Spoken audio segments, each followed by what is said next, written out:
We're really all about fit for purpose evaluation, so you need to use the right evaluation tool to answer the question that you've got.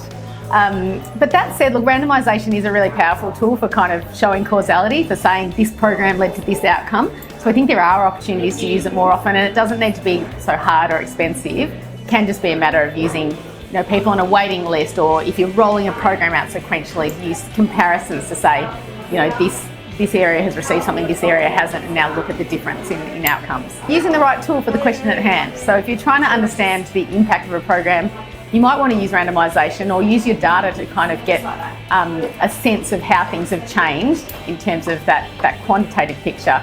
But in other cases, if it's small scale or experimental or innovative, you might want to use a different tool like developmental evaluation to understand what's going on.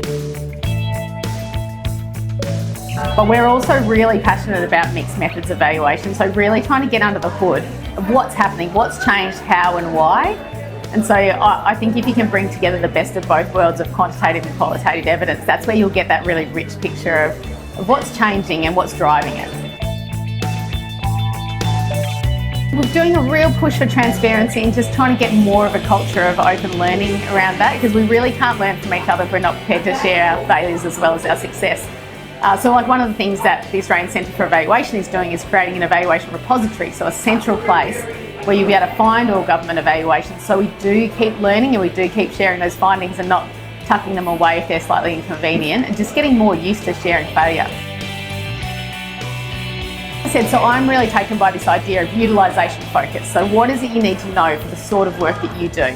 And I do think philanthropies and charities in the not-for-profit sector have actually shown real leadership in this space, particularly in some of those more innovative models which really seek to kind of empower community and learn from community about what's important to them and what should be measured.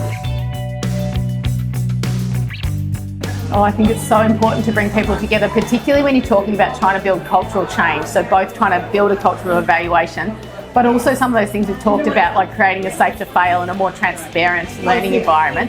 That is all about bringing people together to have those conversations and starting to shift mindsets. And the only way to do that is by coming together and talking. There's really no magical way to create culture change other than that. And it's a pretty special and unique space that they've created today.